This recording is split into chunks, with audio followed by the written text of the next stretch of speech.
Habang patapos na ang taon, papalapit na rin ang pagtatapos ng ating New Year Retreat. Lahat ng mga kapatid sa buong bansa ay nakibahagi, nakinig ng sermon, at naglaan ng oras para magplano sa susunod na taon. Lubos akong nagpapasalamat sa Diyos, hindi lamang sa pagbibigay ng pagkakataon na makatanggap ng kaligtasan. Gayon din sa pagbibigay ng pagkakataon na makapagbahagi ng Ebanghelyo. Kaya yung ating puso ay higit na nagnanais na huwag sayangin yung mahalagang pagkakataong ito sa mga huling araw, kundi lubos nating gawin ang mahalagang misyon na ipinagkatiwala sa atin ng Panginoon. Ito na yung pinakahuling session ng ating New Year Retreat. Maging yung mga dumalo mula sa malalayong rehiyon ay umuwi na sa kani-kanilang mga church. At sinabi sa akin na yung mensahe na aking ipinapangaral ngayon ay naka-broadcast sa buong bansa. Kaya naniniwala ako na yung lahat ng brothers at sisters ay nakikinig ng parehong sermon at salita ng Diyos. Manalangin na po tayo.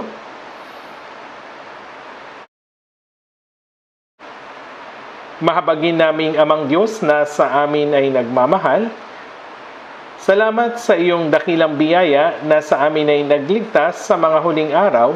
Inihiwalay kami bilang mga banal at sa pagsama at pagtulong sa amin upang sa aming natitirang buhay ay makapaglingkod kami sa iyo, maipangaral ang Ebanghelyo at mabuhay ng may pagsunod. Salamat po sapagkat sa pamagitan ng New Year Retreat na ito, maraming iglesia sa buong bansa ang nagkatipon upang makinig ng salita, magkaroon ng fellowship at makapaglaan ng oras upang magplano, magsaayos at maghanda para sa panibagong taon. Naniniwala kami at nagpapasalamat na ikaw ay kasama namin, tumutulong at gumagabay sa maraming iglesia sa buong bansa at sa buong mundo, gayon din sa mga brothers at sisters na bagamat nasa gitna ng maraming kahirapan, ay nagpapanatili ng kanilang pananampalataya at nagpapahayag ng Ebanghelyo. Pakiusap, ipaunawa mo sa amin ang nararapat naming gawin para sa banal na misyon na ipinagkatiwala mo sa amin, ang gawain ng pagpapahayag ng Ebanghelyo sa mga huling araw. Gamitin mo nawa kaming lahat ayon sa iyong banal na kalooban upang sa pamagitan ng pangangaral ng Ebanghelyo sa marami pang mga ligaw na kaluluwa na hindi pa naliligtas, sila rin ay makatanggap ng kaligtasan kasama namin at magkaroon ng maluwalhating pag-asa na makapasok sa walang hanggang buhay at sa kaharian sa langit. Ang biyaya mo nawa ay mapasa amin. Salamat, Panginoon, sa pagkakataong ito na kami ay nagkatipon upang magpasalamat at matuto sa iyong salita. Pakiusap, turuan mo kami ng salita na aming kinakailangan at ng nararapat naming gawin. Hawakan kaming lubos ng kamay ng iyong salita at ng kapangyarihan at gabayan kami ng iyong kalooban. Dalangin namin ito sa pangalan ng Panginoong Hesus na sa amin nagmamahal. Amen.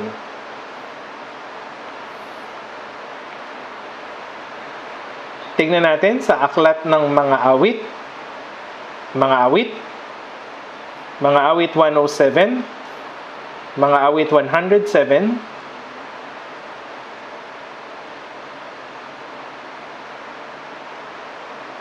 verse 1 hanggang 3. Mga awit 107, verse 1 hanggang 3. Basahin natin ng sabay-sabay, mga awit 107, verse 1 hanggang 3. O magpasalamat kayo sa Panginoon sapagkat siya'y mabuti, sapagkat magpakailanman ang kanyang tapat na pag-ibig ay nananatili. Sabihin gayon ng tinubos ng Panginoon na kanyang tinubos mula sa kamay ng kaaway at tinipon mula sa mga lupain, mula sa silangan at mula sa kanluran, mula sa hilaga at mula sa timugan.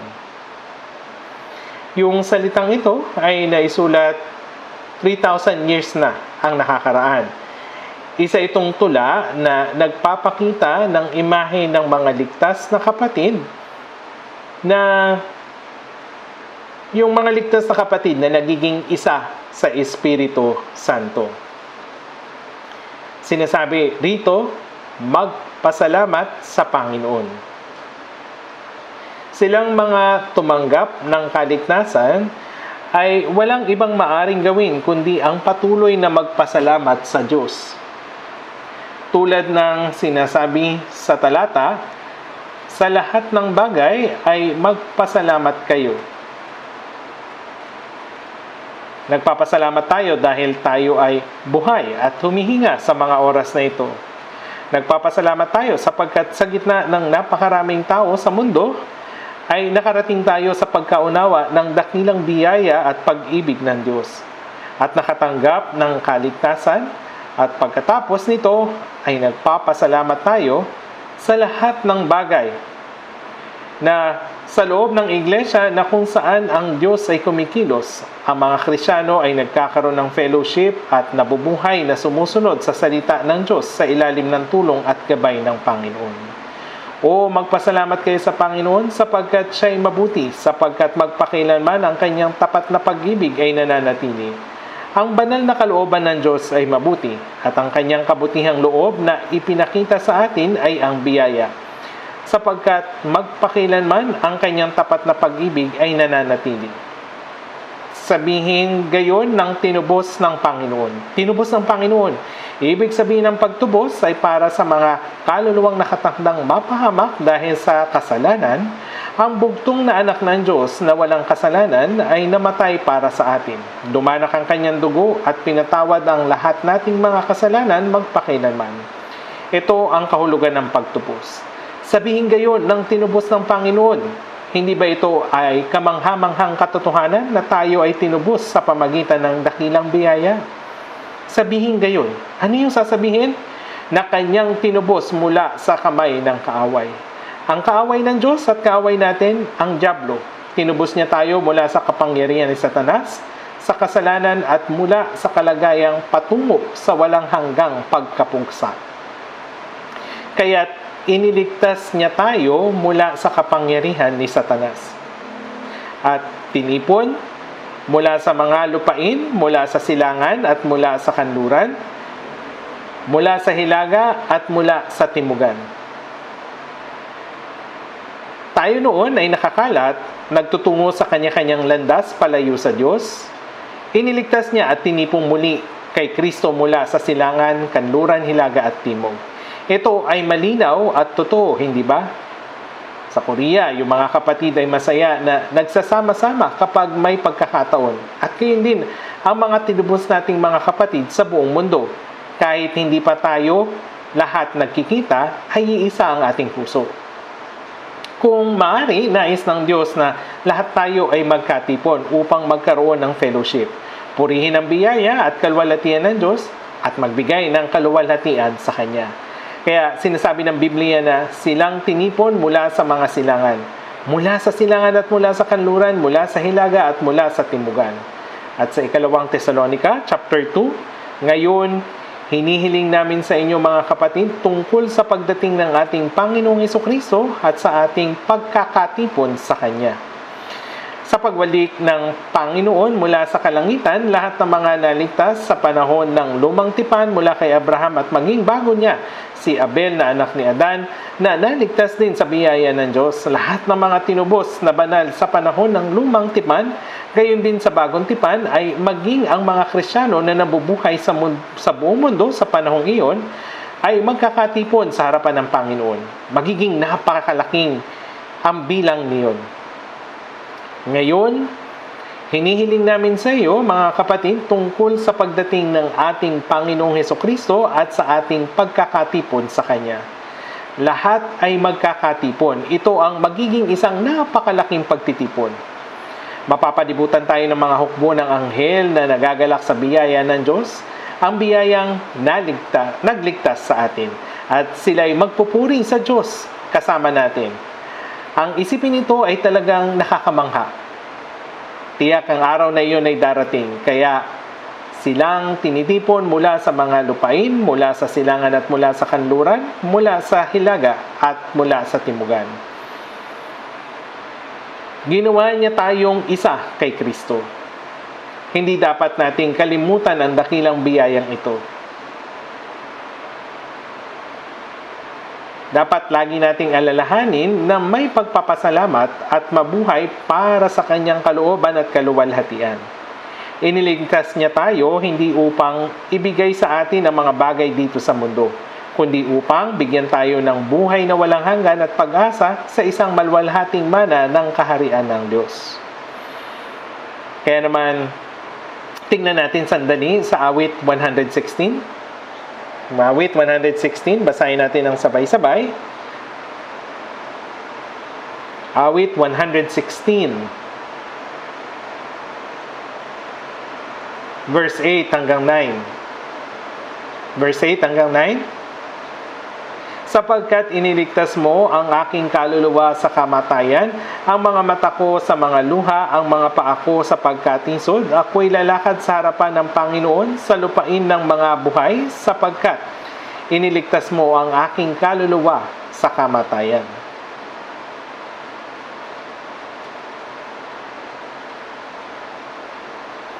Iniligtas niya tayo mula sa kapangyarihan ng walang hanggang kamatayan.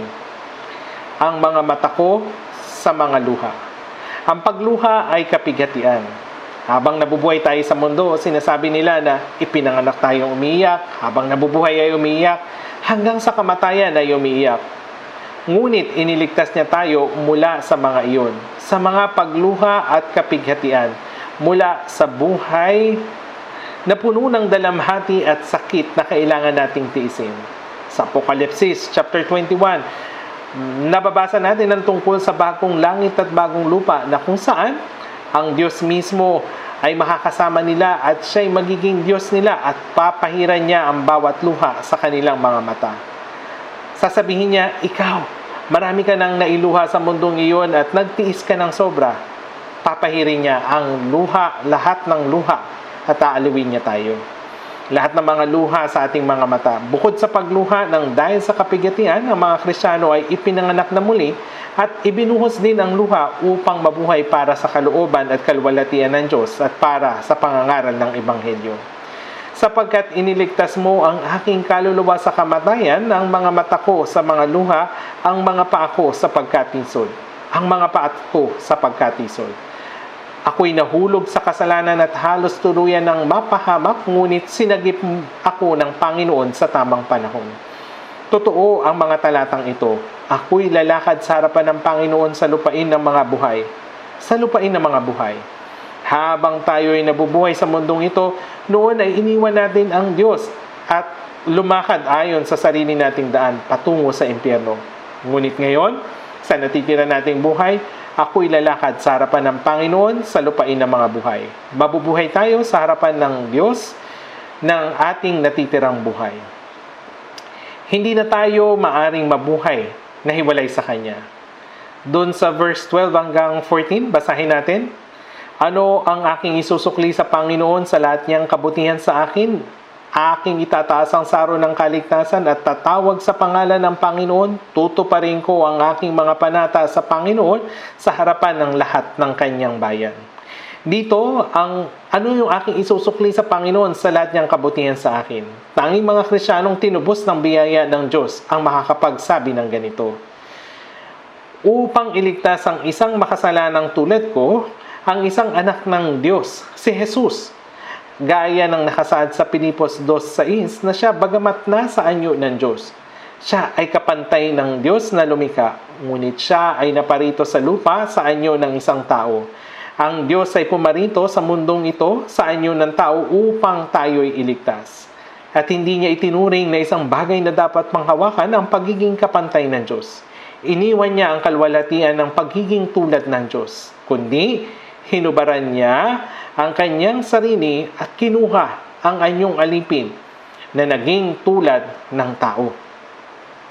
Hindi siya nagpakita bilang taong nasa mataas na katungkulan, kundi nagpakita siya sa pinakamababang kalagayan.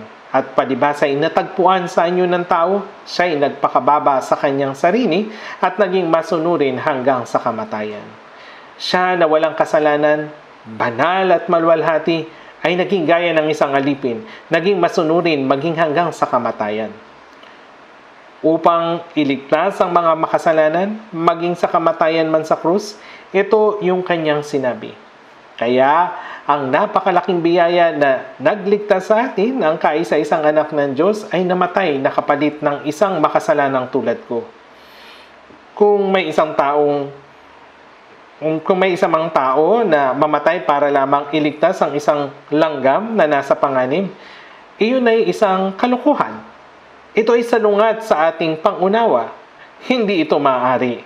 Ang kamatayan ng kaisa-isang anak ng Diyos, kapalit ng makasalanang tulad natin, ay hindi maihahambing sa taong namatay para sa langgam. Hindi natin ito maunawaan. At ang iniligtas niyang makasalanan, ginawang mga anak ng Diyos, mga tagapagmana ng Diyos na makakapasok sa langit at makikibahagi sa kanyang kaluwalhatian.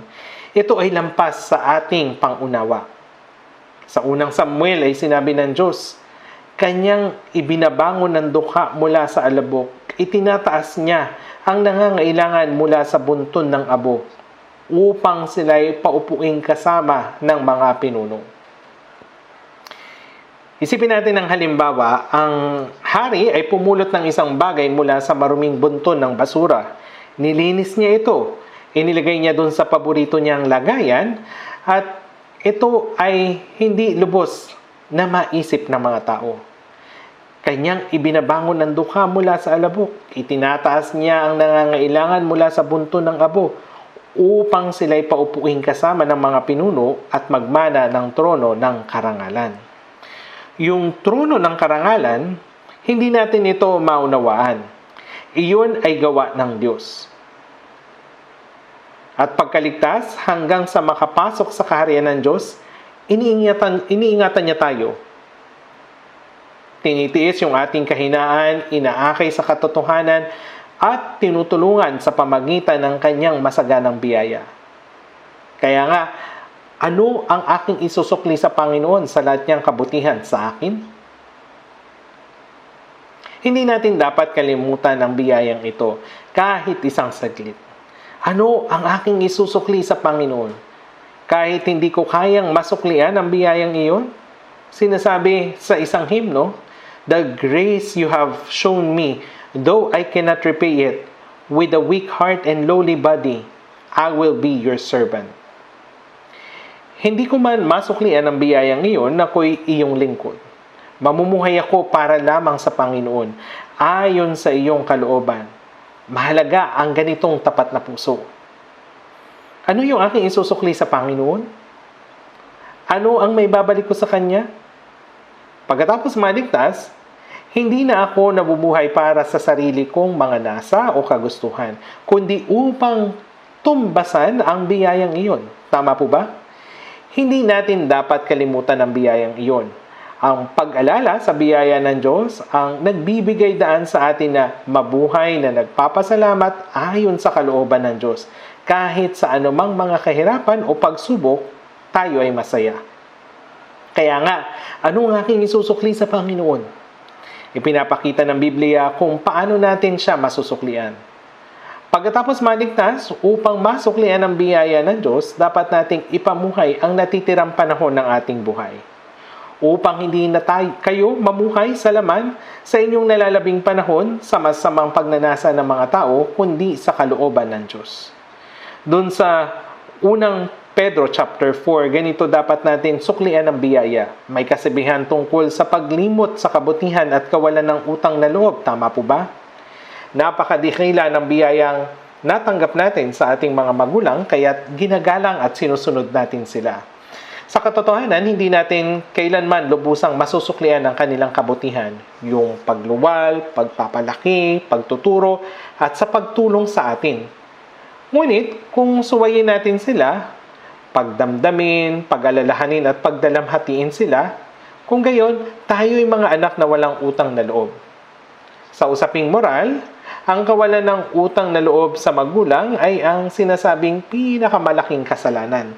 Tulad ng kasabihan, sa 10,000 kasalanan, ang kawalan ng utang na loob sa magulang ay ang pinakamalaking kasalanan. Sa 10 utos, yung 4 ay sa Diyos at yung 6 naman ay sa tao. Ang unang utos para sa tao ay igalang mo ang iyong ama at ang iyong ina. Sa Efeso 6, ito ang unang utos na may pangako, nagdudulot ng pagpapala ng Diyos. Upang maging mabuti ang iyong kalagayan at ikaw ay mabuhay ng matagal sa ibabaw ng lupa. Ang gumalang at magpahalaga sa magulang ay pagpapalain sa kanilang mga gawa at magkakaroon ng mahabang buhay. Spiritually, ang Diyos ang Ama ng ating mga kaluluwa. Silang tunay na gumagalang sa Diyos ay dapat ding gumalang sa magulang. Pinaglilingkuran natin ang Diyos na nasa itaas at namumuhay ayon sa kanyang kalooban. At physically naman, iginagalang natin ang ating magulang bilang sukli sa kanilang kabutihan. Subalit may ilan na hindi marunong magpahalaga sa kanilang magulang. May nagsasabing, bakit ninyo pa ako isinilang? At ano ba yung nagawa ninyo para sa akin? Habang sinusuway ang kanilang mga magulang. Ito po ay mali. Ang mga hindi pa naliligtas at nakakaunawa ng biyaya ng Diyos ay maaring may ganitong pag-uugali sapagkat wala silang alam sa biyaya ng Diyos. Ngunit maging ang mga ligtas, matapos matanggap ang napakalaking biyaya at patuloy pa rin nakakalimot. Kung hindi natin nakakalimutan ang biyaya, dapat sana'y namumuhay tayo para lamang sa Panginoon. Ginagawa yung kanyang kalooban upang malugod siya. Ngunit, nabibigo tayo na mabuhay ng ganito, namumuhay at ginagawa ayon sa gusto natin. Hindi ba't napakalaking pagkakamali ito? Kaya nga, ano yung ating isusukli sa Panginoon? Sa pamagitan ng kasulatan, pagbulayan natin ng higit kung ano ang biyaya ng Diyos at kung gaano kalawak at kamangha-mangha at matututunan kung ano yung pagtumbas sa biyayang ito. Dapat tayong mamuhay ng tuloy-tuloy. Hindi nauhulog sa anumang pagsubok o tukso, kundi mamuhay na sinusuklian ng kanyang biyaya para sa kalooban at kalwalhatian ng Diyos. Ano yung aking isusukli sa Panginoon sa lahat niyang kabutihan sa akin? Aking itataas ang saro ng kaligtasan at tatawag sa pangalan ng Panginoon. Yung saro ng kaligtasan ay tumutukoy sa dakilang biyaya ng Diyos, gaya ng pagtaas natin ng saro at magalak. Aking itataas ang saro ng kaligtasan at tatawag sa pangalan ng Panginoon. Ito'y nangangahulugang pinupuri natin yung biyaya ng Diyos. Tutuparin ko ang aking mga panata sa Panginoon sa harapan ng lahat ng kanyang bayan. Lahat ng bayan ni Jehovah ay ang mga ligtas na banal. Ang namumuhay sa harapan ng Diyos matapos maligtas ay nangangahulugang mamuhay sa harapan ng mga kapwa ligtas. Marami tayong mga kapatid na ligtas. May malapit, may malayo, at meron din namang nasa iba't ibang panig ng mundo na marahil ay hindi natin kailanman mabibisita. Kapag sinabing tutuparin ko ang aking mga panata sa Panginoon sa harapan ng lahat ng kanyang bayan. Ibig sabihin, sa harapan ng mga ligtas na banal. Ano kaya yung mga panatang ito? Ang ligtas na nangakong mamuhay ayon sa kalooban ng Diyos sa harapan niya. Iyon ang panata. May isang lalaki doon sa Germany, nagngangalan siyang Count Nicholas Ludwig von Zinzendorf. Bilang isang konde, siya ay makapangyarihan at nagmamay-ari ng napakalawak na lupain.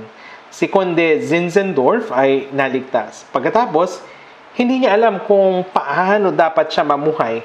Isang araw, sa isang German Art Museum, nakita niya ang isang larawan ni Jesus na nagdurusa sa krus. May koronang tinik sa ulo. At habang tinitignan niya yung larawang iyon, lumuhod si Zinzendorf. Siya ay humagulgol nang makita niya ito.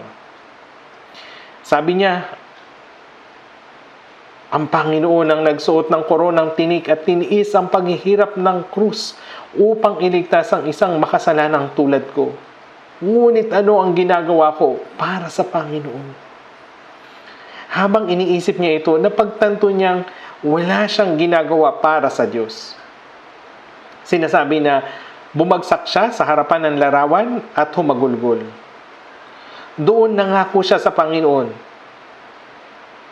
mula sa sandaling ito, mamumuhay ako para lamang sa Panginoon.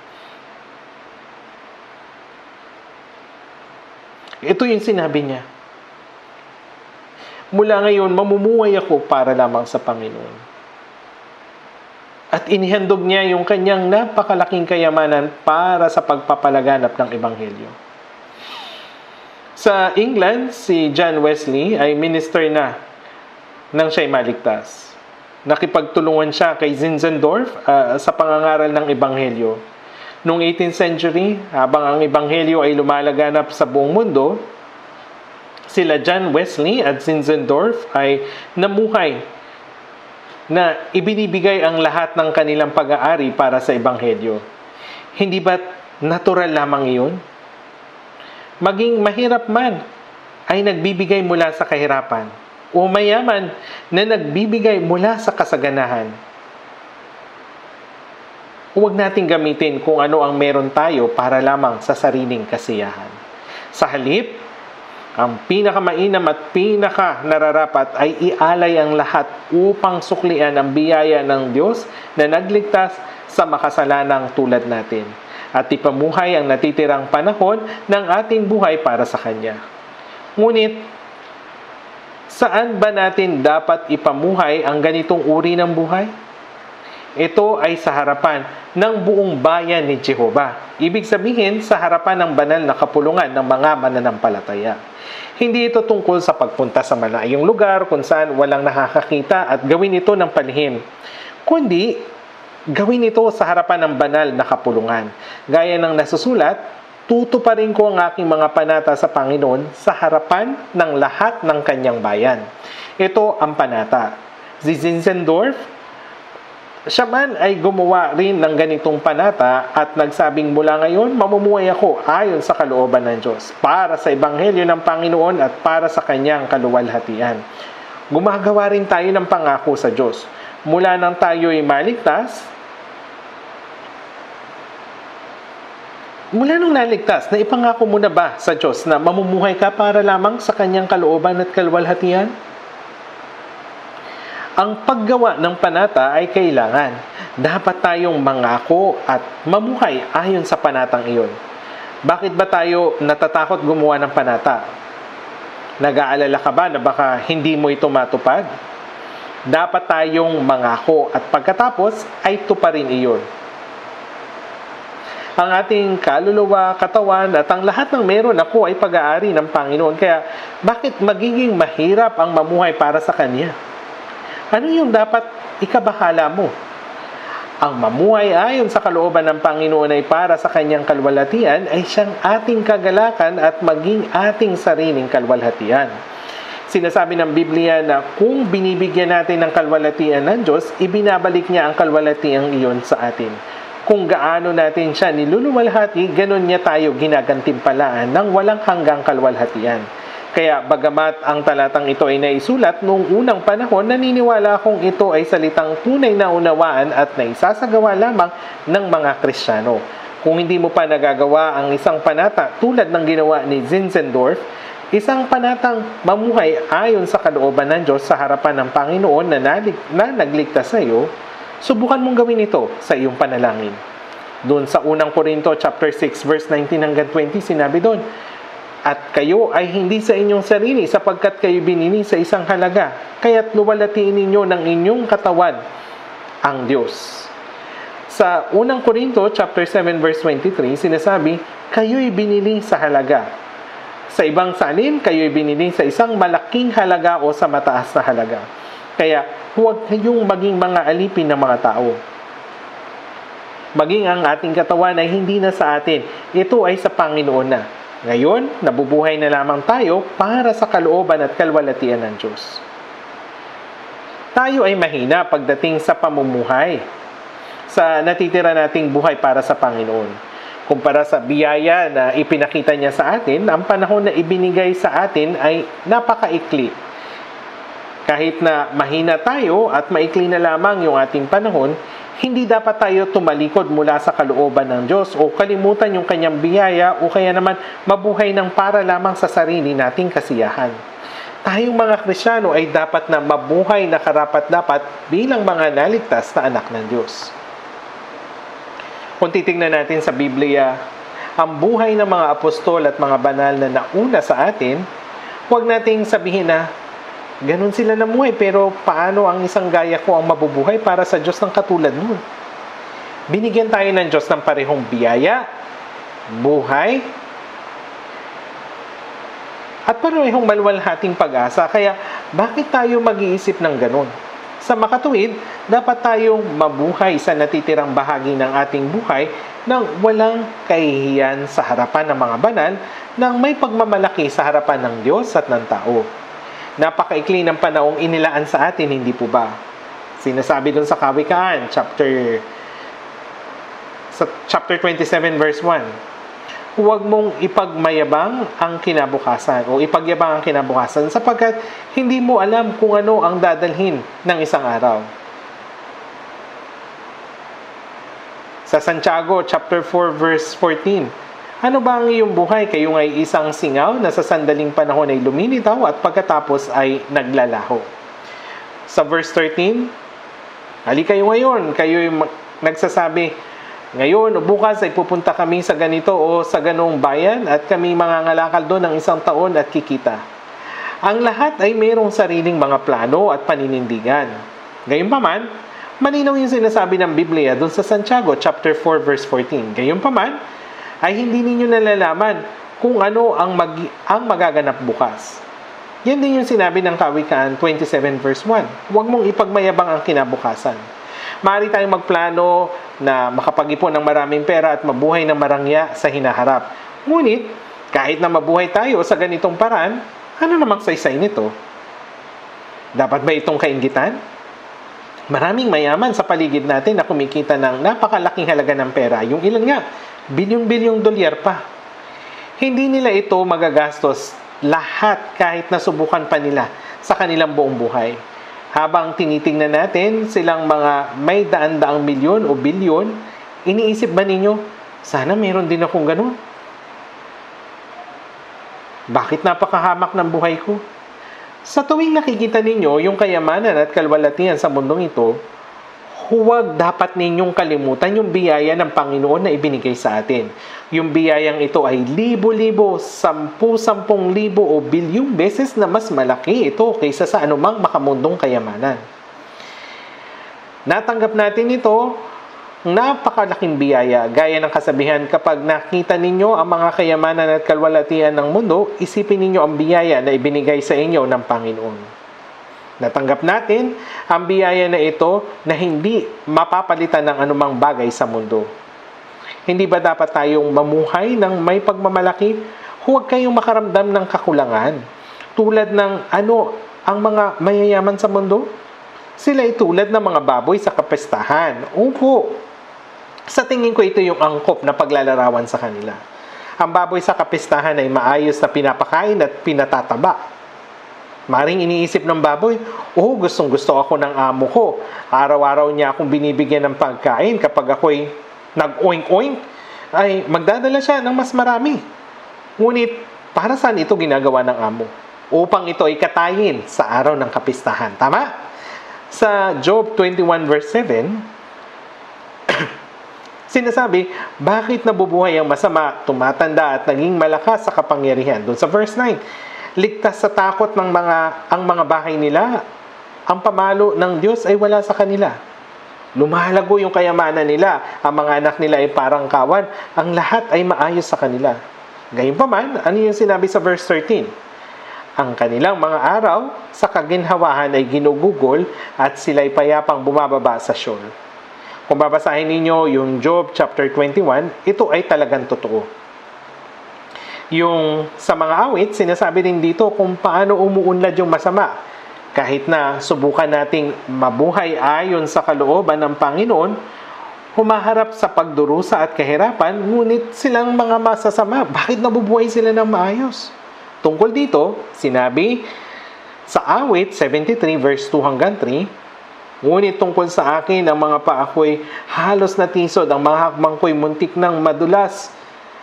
Sapagkat ako'y nainggit sa palalo, aking nakita ang kaginawa ng masama. Bakit nga ba habang tayo ay nagdurusa sa kabila ng pagsisikap nating mabuhay para sa Diyos, ang masama naman ay nagtatagumpay? Ito ay dahil hinahayaan ng Diyos mag-isa ang masama hanggang sa araw na mapunta sila sa impyerno. Hindi niya pinapakialaman yung kanilang buhay. Gaya natin na hindi nangingialam sa anak ng iba. Gayon din yung Diyos, hinahayaan silang mag-isa. Ngunit tayo mga ligtas, hindi pinahihintulot ng Diyos na mabuhay tayo sa gusto natin. Sinusubok, dinidisiplina tayo ng Diyos sa pamagitan ng mga kahirapan at pagsubok. Yung pamagat ng sermon ay ang dakilang misyon ng Kristiyano. Sa totoo lang, nag-aalala ako kung magagawa ko bang mabahagi ng akma sa pamagat na ito, yung dakilang misyon ng Kristiyano. Ang mga Kristiyano ay may parehong pag-asa at layunin sa buhay. Pareho tayo ng biyaya, buhay at pag-asa at maging yung dahilan ng ating buhay. Hindi ba totoo po ito? Pareho yung biyaya, yung buhay, yung pag-asa, at maging yung dahilan ng ating buhay. Totoo po ito. Basahin nga natin doon sa 2 Korinto chapter 5 verse 15. 2 Korinto chapter 5. 2 Korinto chapter 5 verse 15.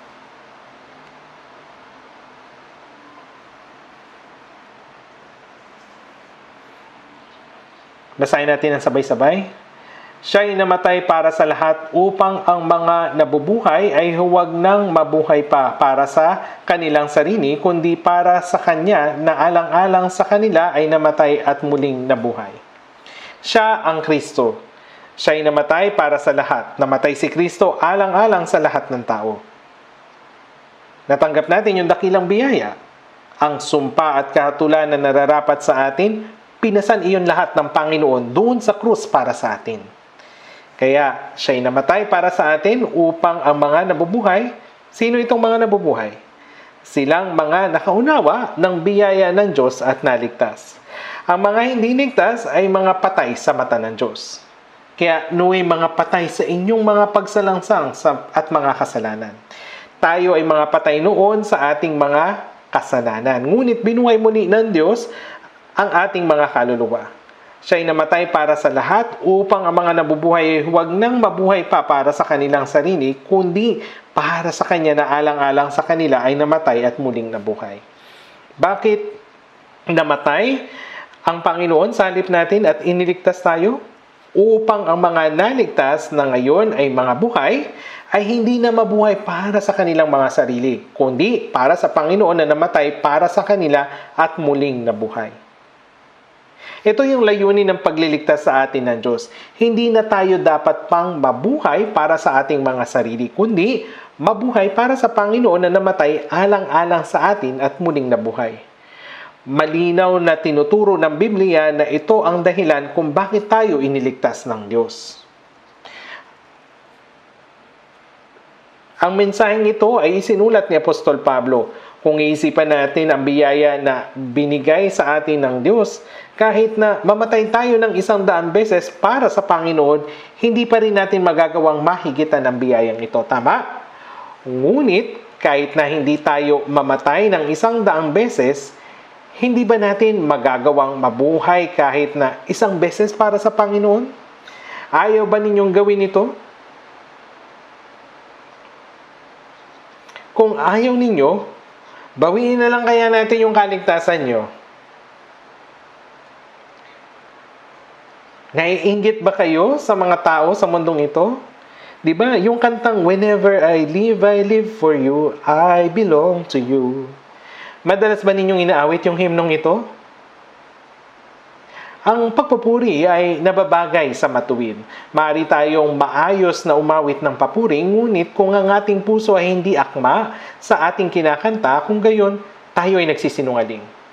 Pagpupuri ay nababagay sa matuwid. Ang mga himno na ating inaawit ay orihinal na awitin ng mga Kristiyano. Isinulat bilang mga tula na mga patotoo mula sa puso ng mga naligtas. Kalaunan, nilapatan ito ng tono at naging himno. Kaya nga, yung pangalan ng gumawa at sumulat nito ay nasa ating mga himnal.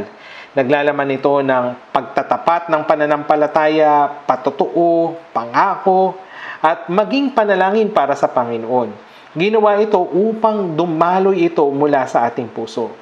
Ang mga himno ay dapat nating maging tunay na patotoo at tipan sa Diyos. Kung hindi, ito ay kasinungalingan lamang. Meron ding mga panalangin na kasinungalingan. May ilan na maayos na nananalangin, ngunit ang kanilang buhay ay walang kinalaman sa kanilang panalangin. Dahil dito, ang kanilang mga panalangin ay nagiging kasinungalingan. Nagiging kasinungalingan lamang. Pero ang dalangin ng matuwid ay kanyang kaluguran. Malinaw itong sinasabi sa atin ng kasulatan sa Kawikaan chapter 15 verse 8. Alam ng Diyos ang lahat ng bagay. Kung ang ating panalangin at pagpupuri ay tunay na tapat mula sa ating budhi o kasinungalingan lamang. Alam niya ang lahat ng ito, hindi po ba? Kaya huwag tayong manalangin ng may kasinungalingan. Huwag umawit ng may kasinungalingan. Ang pagpupuri ay nababagay sa matuwid. Yung ating choir ay umawit ng napakaganda. Kumakanta sila tuwing linggo. Sa tuwing nakikita ko ang choir, iniisip ko na sila ay maaring nabubuhay ng tapat sa kanilang buhay Kristiyano. Tama po ba? Ang nilalaman ng mga himno ay talagang napakaganda at silang mga nakikinig nito ay mayroong parehong puso. Kaya ako ay lubos na nagpapasalamat sa ating choir. Sa pamagitan ng kanilang magagandang awitin, naantig nito yung ating mga puso. Kaya naman, sa pakikinig natin sa choir, naantig yung ating puso. Ngayon, tingnan natin sandali sa Roma chapter 14. Basahin natin yung Roma chapter 14, verse 7 hanggang 8. Basahin natin ito ng sabay-sabay. Roma chapter 14, verse 7 hanggang 8. Walang sinuman sa atin ang nabubuhay sa kanyang sarili at walang sinumang namamatay sa kanyang sarili. Kung nabubuhay tayo sa Panginoon tayo nabubuhay o kung namamatay tayo sa Panginoon tayo namamatay. Kaya't mabuhay man tayo, mamatay tayo sa Panginoon. Ito ay konektado dun sa 2 Korinto chapter 5 verse 15. Pareho itong isinulat ni Apostol Pablo. Kung nabubuhay tayo, sa Panginoon tayo nabubuhay. O kung namamatay tayo, sa Panginoon tayo namamatay. Kung nabubuhay tayo, sa Panginoon tayo nabubuhay. Tayong lahat dito na naligtas sa mga banal na nasa ating bansa dito at sa maraming mga ligtas na mananampalataya sa iba't ibang panig ng mundo, tiyak na tayong lahat ay mayroong parehong puso. Ano yung aking isusukli sa Panginoon sa lahat niyang kabutihan sa akin? Walang sino man sa atin ang nabubuhay sa kanyang sarili at walang sino mang namamatay sa kanyang sarili. Kung nabubuhay tayo, sa Panginoon tayo nabubuhay. O kung namamatay tayo, sa Panginoon tayo namamatay. Kaya't mabuhay man tayo, mamatay, tayo ay sa Panginoon. Noon, mayroong sistema ng pag-aalipin. Ang mga tao ay bumibili ng alipin. Halimbawa, kapag may bumili ng baka, maaaring gamitin ito ng may-ari sa pagtatrabaho o kaya katayin ito. Maaaring gawin ng may-ari yung gusto niyang gawin dito. Gayon din, yung amo ay mayroong lubos na karapatan sa aliping binili niya. Nang isinulat ni Apostol Pablo ang bagong tipan, inilarawan niya ang kanyang sarili ng ganito. Si Pablo na alipin ni Hesukristo. Buong pagmamalaking tinawag ni Pablo ang kanyang sarili na alipin ni Hesukristo. Ang alipin ay binili sa isang halaga. Siya'y nabubuhay lamang para sa kanyang amo. Ang alipin ay walang karapatang mabuhay para sa kanyang sarili at walang kalayaan na maging sa kamatayan. Ibig sabihin na ang alipin ay hindi maaring magkaroon ng kanyang sariling plano. Walang kagustuhan o opinyon. Ang alipin ay nabubuhay lamang para sa kanyang amo, sa kanyang Panginoon. Tayo ay mga alipin ni Hesukristo. Ang Panginoon ay namatay sa halip natin. Pinaglingkuran niya tayo hanggang sa kamatayan sa halip natin.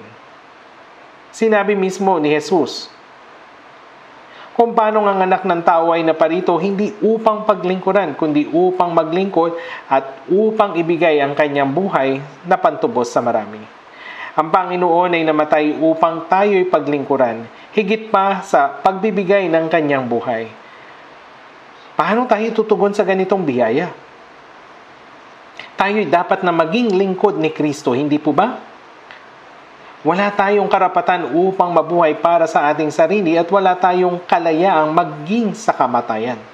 Walang sino man sa atin ang nabubuhay sa kanyang sarili at walang sino mang namamatay sa kanyang sarili. Kaya't mabuhay man tayo mamatay, tayo'y sa Panginoon. Tayo'y pagmamayari ng Panginoon. Silang mga nakahanda lamang na mamatay para sa Panginoon ng tunay na makakapamuhay ng maayos para sa Panginoon. Pag-isipan natin ito ng mabuti. Handa na ba kayong mamatay para sa Panginoon? Handa na po ba? Kung gayon, makakapamuhay kayo ng maayos para sa Panginoon. Silang nabubuhay para sa Panginoon ay kaya ring mamatay para sa Panginoon. Basta na lamang bang hinahayaan ng Diyos na mamatay ang sinuman para sa kanyang kapakanan? Tanging ang mga nakakapamuhay lamang para sa Panginoon ang maaring mamatay para sa Kanya. Maari bang ang isang taong nabubuhay ayon sa kanyang kagustuhan ay mamatay para sa Panginoon? Wala itong saysay.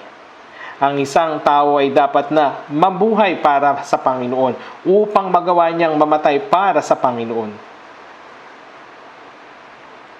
Ganito nabuhay ang mga apostol, ang mga banal na nauna sa atin. Nabuhay silang lahat para sa Panginoon at pagkatapos sila'y namatay para sa Panginoon. Kapag ang nabubuhay at namamatay ay para sa kanyang sarili, ito isang sumpa. Tunay na isang sumpa. Wala itong kabuluhan. Siya'y namatay para sa lahat upang ang mga nabubuhay ay huwag nang mabuhay pa para sa kanilang sarili, kundi para sa Kanya na alang-alang sa kanila ay namatay at muling nabuhay. Sa Roma chapter 14 verse 9, basahin ulit natin. Sapagkat dahil nito si Kristo ay namatay at muling nabuhay upang siya'y maging Panginoon ng mga patay at gayon din ng mga buhay. Sapagkat dahil dito, para sa ang layunin, ibig sabihin na ang ligtas na Kristiyano ay hindi na dapat mabuhay o mamatay para sa kanyang sarili, kundi mabuhay at mamatay para sa Panginoon. Para sa layuning ito, namatay at muling nabuhay si Kristo sa halip natin. Ito yung layunin ng kaligtasan. Kung malabo pa rin ito sa iyo, isulot mo ito at idikit ito sa lamesa o kaya naman doon sa itaas ng iyong tulugan. Huwag ninyo itong kakalimutan kahit saglit lang, sapagkat dahil dito si Kristo ay namatay at muling nabuhay. Para saan? Upang ang mga ligtas ay huwag nang mabuhay pa o mamatay para sa kanilang sarili, kundi mabuhay man o mamatay, gawin ito para sa Panginoon. Ito ang dahilan kung bakit namatay ang Panginoon sa halip natin. Kapag tayo'y nabubuhay para sa Panginoon at namamatay para sa Panginoon, ang layunin ng kanyang pagliligtas sa atin ay naisakatuparan. Ganun nga kaya nalugod ang Panginoon. Gaano nga kaya nalulugod yung Panginoon kapag ganito? Maaari niyang sabihin, namatay ako para sa taong ito, muli ako nabuhay upang bigyan siya ng buhay na walang hanggan. Tunay na karapat-dapat mamatay para sa Kanya. Kapag nakikita niya tayong nabubuhay ayon sa Kanyang kalooban, siya'y nagagalak. Upang siya'y maging Panginoon ng mga patay at gayon din ng mga buhay. Hindi na ang ating sarili ang Panginoon natin. Hindi na tayo nabubuhay para sa ating mga magulang o kung sino pa man o para sa ating sarili. Nabubuhay tayo para sa Panginoon na nagligtas sa atin. Hindi po ba ito malinaw?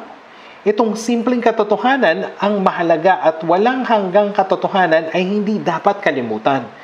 Kapag nakikinig tayo ng salita, sinasabi natin, oo, tama. Mabubuhay ako para sa Panginoon. Subalit, pagkaalis, pagkababa doon sa hagdanan, makakalimutan na yung lahat.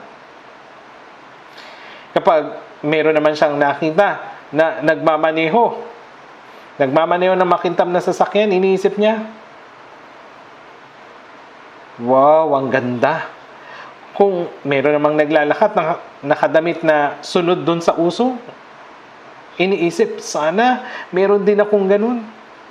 Bakit ba tayo naiinggit sa maraming bagay? Talagang kamangha-mangha ang mga ito? Tinitingnan nyo ba ang baboy na inihanda sa pestahan at sabihin, napakahusay? Simula ngayon, kapag nakakita kayo ng taong namumuhay ng marangya, isipin ninyo, baboy na pangpista. Huwag na kayong mainggit sa baboy na pangpista. Tayo, yung mga ligtas na buhay para sa Panginoon, namamatay para sa Panginoon at nagtitiis sa lahat ng kahirapan para sa Panginoon. Ito yung ating pribilehiyo. Hindi lahat ay maaaring gawin ito. Ang mga hindi ligtas, wala silang karapatang mabuhay para sa Panginoon o mamatay para sa Panginoon. Dahil wala silang relasyon sa Kanya. Tingnan nga natin saglit, Awit 118, verse 17. Mga Awit 118, verse 17.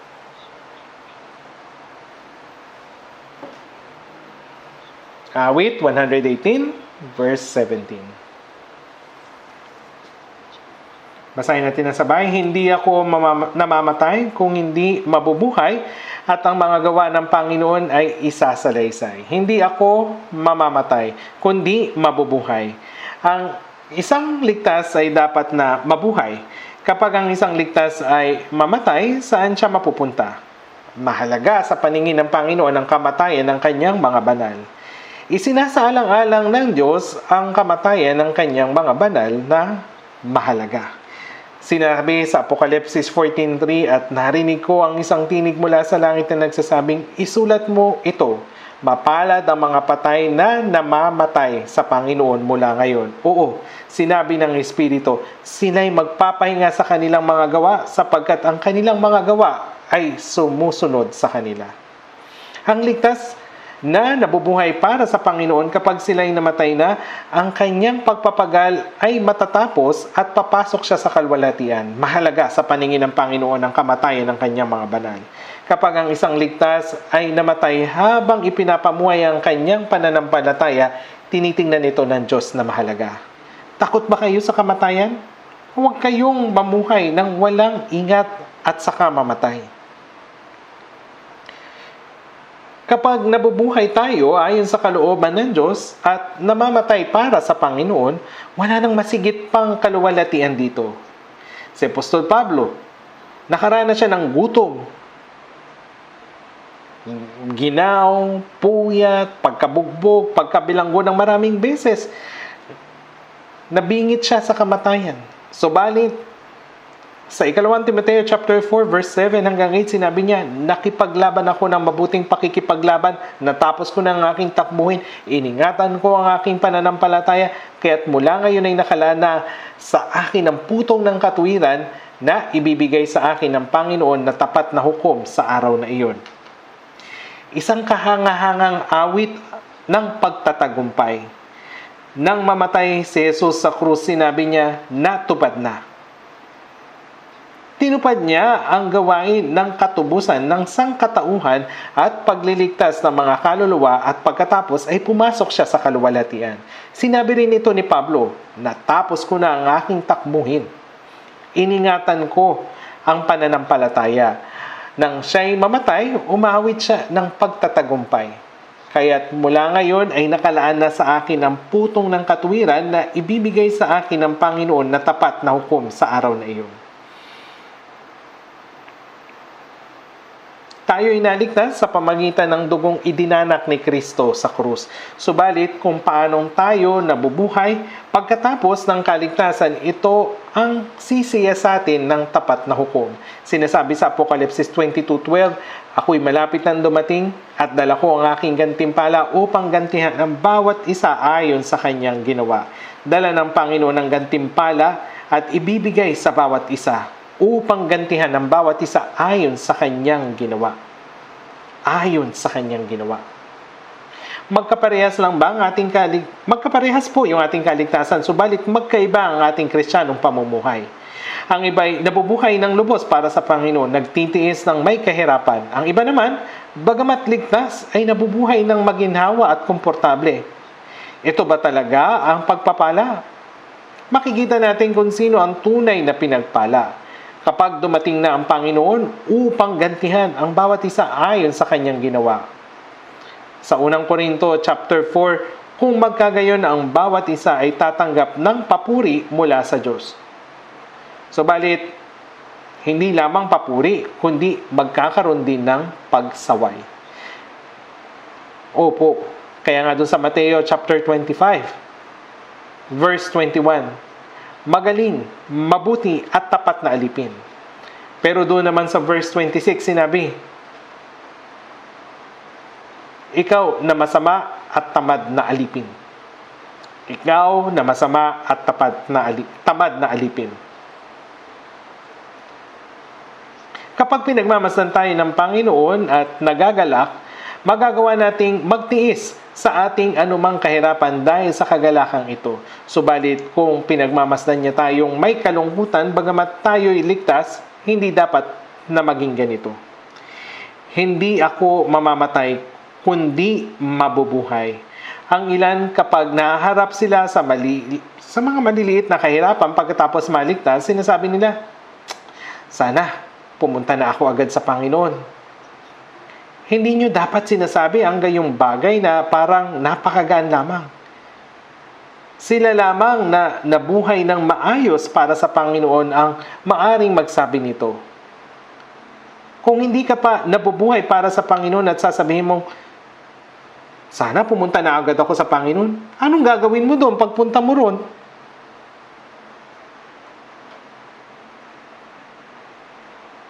Bago tayo mamatay, hindi ba dapat na mayroon tayong gawin para sa Panginoon? Isang bagay na makakapagbigay sa Kanya ng kagalakan at makakapagbigay naman sa atin ng kalwalatian sa Kanyang harapan? Hindi ako mamamatay kundi mabubuhay at ang mga gawa ng Panginoon ay isasalaysay. Bakit ba buhay pa tayo? Meron pa rin ba tayong pagnanasa sa sanlibutan ito? Gusto rin ba nating mabuhay ng marangya gaya ng iba? Siyempre hindi. Maraming dahilan kung bakit kailangan nating mabuhay at ito ang isa sa mga iyon. Kayo'y magsiparito at inyong dinggin kayong lahat na natatakot sa Diyos at ipahayag ko kung ano ang iyong ginawa para sa aking kaluluwa. Ano ang ginawa ng Diyos? Nilikha niya ang sansinukob at pinamahalaan ng kasaysayan. Subalit higit sa mga ito, ang pinakadakilang ginawa niya ay ibinigay niya ang kanyang tanging anak upang mamatay sa halip natin, upang tubusin ang ating mga kasalanan magpakilanman at upang iligtas ang ating mga kaluluwa. Kayang gawin ng Diyos ang lahat sa pamagitan ng salita at kapangyarihan, subalit may isang bagay na hindi niya magagawa sa pamagitan ng salita at kapangyarihan lamang. Kahit sa pamagitan ng salita at kapangyarihan ng Diyos, hindi maaring maligtas ang kaluluwa. Bakit? Roma 6:23, sapagkat ang kabayaran ng kasalanan ay kamatayan, ngunit ang kaloob ng Diyos na walang bayad ay buhay na walang hanggan kay Kristo Jesus. Hindi maililigtas ang makasalanan kung hindi mababayaran ang kasalanan. Kung ililigtas ng Diyos ang mga makasalanan nang hindi binabayaran yung kasalanan, hindi siya magiging matuwid na Diyos. Ibig sabihin, itinanggi niya yung kanyang sariling likas. Dahil ang Diyos ay matuwid, kailangan mabayaran ang kasalanan. Kung tayo mismo ang magbabayad naman niyon, mapupunta tayo sa impyerno. Kung ngayon, paano tayo maliligtas? Upang tayo maligtas, kailangan na ang Diyos mismo ang magbayad sa kasalanan. At upang maisang katuparan nito, ipinadala ng Diyos yung kanyang tanging anak na kapantay niya sa anyo ng tao. Siya ay walang kasalanan na namatay para sa ating kapakanan. Siya ay hindi nagmula sa lahi ni Adan. Narito isang birhen ang maglilihi at manganganak ng isang lalaki. Si Jesus ay ganap na tao, ngunit upang siya ay ipanganak na walang kasalanan, hiniram ng Diyos ang sinapupunan ng isang birhen sa loob ng 10 buwan. Kahit na si Jesus ay dumating bilang tao, hindi siya nagmula sa lahi ni Adan. Hindi siya makasalanan. Hindi siya nagkasala kahit isang beses. Perpektong tinupad ni Jesus ang kautusan ng Diyos. Siya lamang ang matuwid na namatay sa halip na ang mga makasalanan. At sa pamagitan niyon, na isa katuparan ng Diyos ang gawain ng pagliligtas sa mga makasalanang tulad natin. Ano ba ang higit na dakilang gawain kaysa isakripisyo yung tanging anak ng Diyos? Ito ay higit na dakila kaysa sa paglikha ng sansinukob at sa pamagitan ng lahat ng bagay. Kaya nga, naligtas tayo sa pamagitan lamang ng pagkaunawa at paniniwala sa ginawa ng Diyos sa napakadakilang gawaing kanyang ginawa sa katotohanan na isinakripisyo niya yung kanyang tanging anak upang tubusin ang kasalanan ng buong sanlibutan. Yung pagpapalaganap ng ebanghelyo ng kaligtasan ang pinakadakilang paraan upang masuklian natin yung biyaya ng Diyos. Kayo'y magsiparito at inyong dinggin kayong lahat na natatakot sa Diyos at ipahayag ko kung ano ang kanyang ginawa para sa ating kaluluwa. Merong ginawa ang Diyos para sa ating kaluluwa. Ipahayag ko ang gawain ng kaligtasan. Ito ang dapat nating gawin habang tayo'y nabubuhay at hindi pa namamatay. Ngayon, hindi natin dapat ito kalimutan. Kapag ang naligtas ay nakarinig ng mensaheng ito, naanting yung kanyang puso at sasabihin, oo, tama yan. Dapat tayong mabuhay para sa Panginoon, para sa Ebanghelyo. Ngunit hindi ibig sabihin na ang lahat ay magiging evangelist, missionary o pastor. Ngunit tayong lahat ay mayroong iisang buhay na walang hanggan, iisang pag-asa sa langit at iisang layunin ng buhay. Ang kaibahan ay hindi yung layunin, kundi yung paraan. Ang iba ay nagsusumikap sa negosyo, yung iba naman ay nagtatrabaho sa mahirap na trabaho, kumikita ng pera, ngunit kaunti lamang ang ginagastos para sa sarili at ginagamit ang malaking halaga upang ipangaral ang Ebanghelyo. Maraming kapatid ang ganito. Kaya nga ginagawa natin yung world mission. Sa ngayon, meron tayong 82 na bansa na may tinatayang 1,160 churches sa iba't ibang bansa. Marami rin tayong mga churches dito sa Korea. Karamihan sa mga bansang pinaglilingkuran natin sa buong mundo ay mahihirap. Alam niyo ba kung magkano yung ginastos upang makapagpadala lamang ng pamilyang misyonaryo? Kung pera lamang yung iisipin, hindi talaga tayo makakapagpadala ng misyonaryo. Kasi kailangan nating ihanda yung kanilang bahay, yung gusali ng church, yung retreat center, sasakyan. Kailangan pagpaaral yung kanilang anak, matustusan yung kanilang pang-araw-araw na gastusin. At kada 3 taon, bumabalik yung kanilang pamilya sa kanilang bansa at kailangan gastusan yung kanilang pagbalik. Kaya ang halaga na nagastos ngayong taon, paumanhin po babanggitin ko po ito, ay humigit kumulang na 8.4 million pesos para dun sa mission sa ibang bansa. Ngunit kung hindi bibigyan din ng mga pastor ang pagbibigay na sinasabing pakiusap magandog kayo. Pakiusap magandog kayo. Karaniwan, hindi nagbibigay ang mga tao. Nababanggit ko ito kapag winter retreat. Ngunit iyon ay dahil tayo lang ang naroon. Kapag merong mga hindi paligtas, baka isipin nila, sabi ko na, nakatuon din yung church na ito sa offering. Kaya nga, hindi gusto ng mga pastor na mangaral tungkol sa paghahandog. Gayunpaman, maayos naman ang lahat kahit hindi gaanong napagbibigyan din ito. Walang malalaking problema at tila nangyayari ang lahat ng natural. Ngunit yung natural ay hindi nangangahulugang automatic. Alam ng mga kapatid, kahit hindi na sila pagsabihan dahil natutunan na nila ito paglipas ng panahon. Ang mga naligtas ay alam na sa kanilang budi kung ano yung dapat yung paano sila mamuhay sa harapan ng Panginoon at isinasabuhay nila ito. Kaya naging posible po yung world mission. Sinasabi ng ilan, maaring hindi ako makapunta bilang missionary, ngunit makakapagdala ako ng missionary. Ngunit paano ipadadala ang isang missionary? Merong isang pastor po, nagngangalang Oswald J. Smith ng People's Church sa Toronto, Canada. Pumanaw na rin po siya. Sa kanyang aklat, The Supreme Task of Church o yung The Passion of Soul Winning, nabasa ko na po ito ng maraming beses at madalas na umiiyak ako habang binabasa ito. Magtatanong siya, Sinong nais naming ipadala ang taong ito bilang misyonaryo? Sino yung magpapadala sa kanya? Tatayo yung mga tao at sasabihin, oo, ipapadala ko siya. Ipapadala namin siya.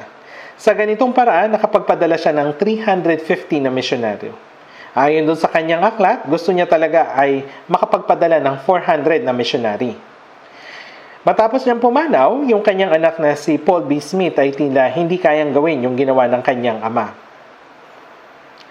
Maaring hindi ako makapunta bilang misyonaryo, ngunit magpapadala ako ng mga misyonaryo. Mga kapatid, kahit hindi tayo makapunta, maaari nating ipadala ang iba. Kung hindi ko kayang magpadala ng isang tao mag-isa, kaya silang ipadala ng church ng sama-sama. Tama po yun. Maaari itong gawin. Kapag ibinibigay natin ang ating pinaghirapan at pinagpaguran para sa misyon, ang perang iyon ay nagagamit upang iligtas ang mga kaluluwa na kung hindi ay mapupunta sana sa impyerno. Kaya nga doon sa Lucas chapter 16, makipagkaibigan kayo para sa inyong sarili sa pamagitan ng mga kayamanan ng kalikuan.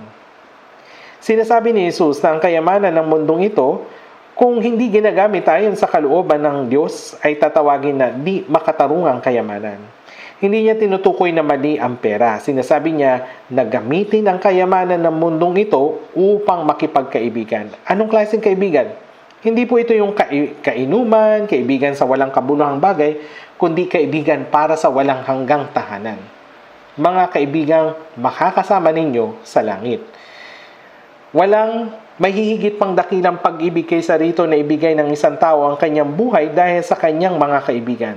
Kayo'y aking mga kaibigan kung ginagawa ninyo ang mga bagay na aking inuutos sa inyo. Ang Panginoon yung namatay doon sa krus upang iligtas ang mga kasalanan gaya natin at upang gawin tayong kanyang mga kaibigan. Mga walang hanggang kaibigan. Ibinigay niya yung kanyang buhay para sa atin. Sinabi niya, kayo'y aking mga kaibigan kung ginagawa ninyo ang mga bagay na aking inuutos sa inyo.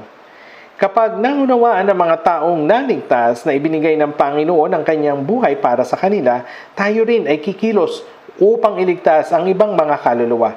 Iyan ang patunay na tayo ang mga kaibigan ng Panginoon. Namatay ang Panginoon upang gawing kanyang kaibigan ng isang makasalanang tulad ko. At dahil dito, kailangan ko rin kumilos upang maging walang hanggang kaibigan niya ang ibang mga tao. Iyan yung mensahe nito. Kaya, nabubuhay tayo sa mundong ito upang suklian ang biyaya ng Diyos. At sa lahat ng paraan ng pagsusukli, ang pinakadakila ay ang ipahayag ang biyaya ng Panginoon at iligtas sa mga ligaw na kaluluwa. Ang pagpapahayag ng Ebanghelyo ay ang pinakadakilang misyon sa mundo. Bilang mga Kristiyano, tinatawag natin itong gawain. Tinawag tayo upang gawin ito.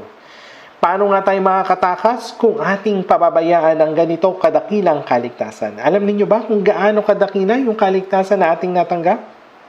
Sinasabi ng Biblia, nanilikha at pinamumunuan ng Diyos ang lahat ng bagay sa pamagitan ng kanyang salita. Tama po. Wala ni isang bagay na hindi kanyang kayang gawin gamit ang kanyang salita at kapangyarihan. Ngunit ano ang bagay na kahit ang salita at kapangyarihan ng Diyos ay hindi kayang gawin? Iyon ay ang kaligtasan ng isang kaluluwa. Meron pa bang higit na dakilang gawain kaysa sa gawain na kinakailangan ang pagkamatay ng tanging anak ng Diyos? Isipin ninyo ang isang tao na may otoridad, kayamanan at napakamakapangyarihan na kailangan niyang ialay yung kanyang tanging anak upang mamatay. Meron pa bang higit na dakilang gawain kaysa rito? Kung kaya tayong iligtas ng Diyos nang hindi namamatay ang kanyang anak, bakit pa niya pinadala yung tanging anak niya sa mundo? Para magdusa sa pinakamasarable paraan doon sa krus at dumanak yung lahat ng kanyang dugo. Kasi walang ibang paraan. Kaya tinatawag ito ng Biblia na ganito kadakilang kaligtasan. Naunawaan ba po ninyo? Tila marami pa rin sa inyo ang hindi naunawaan ito. Paano nga tayo makakatakas kung ating pababayaan ang ganito kadakilang kaligtasan? Anong ibig sabihin ng pabayaan? Ito ay ituring na walang halaga. Ganyan hinamak ni Esau ang kanyang pagkapanganay. Hindi niya ito pinahalagahan. Wala siyang interest dito, kaya nga pinagbili niya yung kanyang pagkapanganay sa nilagang lentehas. Kahit paulit-ulit na sinasabi ng mga tao, dapat mong tanggapin ang kaligtasan, pinababayaan pa rin nila ang napakadakilang kaligtasang ito. At dahil hindi nila ito pinahalagahan, hindi nila ito tinatanggap. Iniisip nila, tatanggapin ko na lamang ito, mamaya. Ano bang halaga niyan? Kaligtasan lang naman yan. Nung minsan, pumunta ako sa isang church, sa isang probinsya at nangaral. Maraming kabataan yung naligtas at talagang napakasaya ng miyembro ng mga choir. Kahit isang church sa probinsya, maraming kabataan doon. Lahat ay masaya.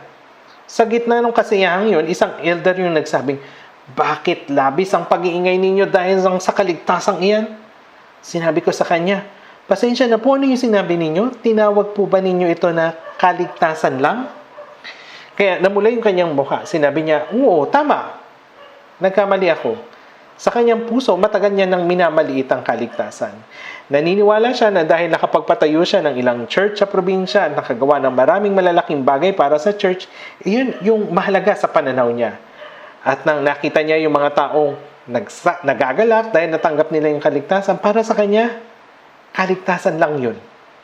Hinamak niya ang kaligtasan.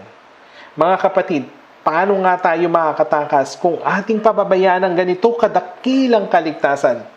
Napakadakila at napakahalaga ng kaligtasan na ating natanggap. Kung alam ninyo na ang sarili ninyong kaligtasan ay dakila, hindi ninyo dapat ipagwalang bahala ang kaligtasan ng iba. Kung alam ninyo na ang buhay na natanggap ninyo ay dakila at mahalaga, hindi ba dapat ituring din ninyo na dakila at mahalaga ang kaligtasan ng iba? Kung gayon, ano ang dapat nating gawin? Dapat nating ipangaral. Hindi ba dapat maging tulad tayo ni Jesus, ni Pablo, na handang ialay ang ating oras, yaman, kalayaan, pati yung ating kasiyahan para sa kaligtasan ng kaluluwa?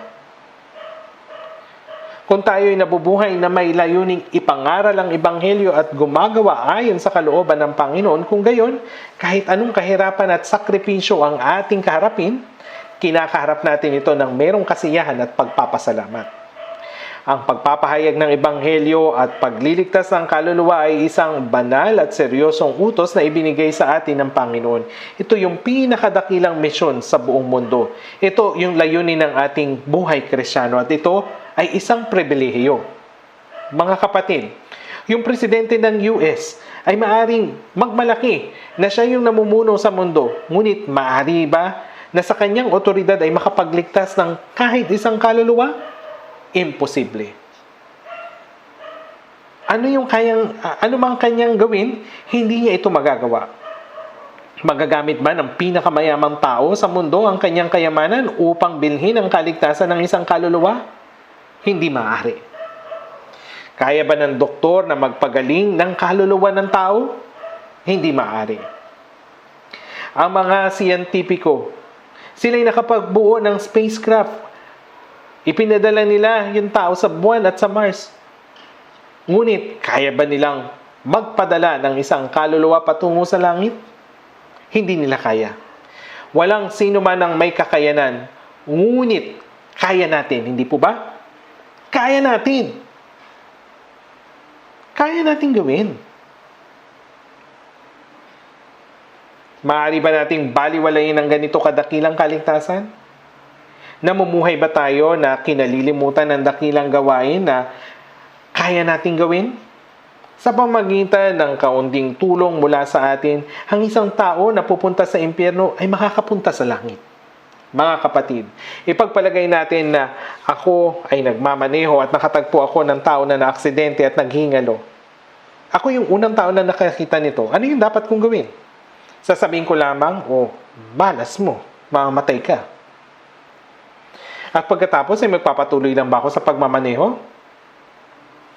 Kahit gaano ko kaabala, dapat kong isantabi ang lahat ng iyon. Maaari kong isakay yung taong iyon sa aking sasakyan, dalhin siya sa ospital o kaya naman tumawag ng ambulansya upang iligtas ang kanyang buhay. Sa kahit anong paraan dapat kong gawin ang lahat ng aking makakaya upang iligtas ang taong iyon. Kung kayo ay makakita ng taong mamamatay na at nagpapanggap na hindi ito nakita dahil ikaw ay abala o makakaabala lamang ito, ikaw ay maituturing na isang mamamatay tao. Hindi ba totoo ito? Ang Panginoon ay namatay dun sa krus para iligtas tayo. Ngunit kung ang Ebanghelyo ay hindi ipangangaral, walang maliligtas. Tingnan natin sa Juan chapter 20 verse 19.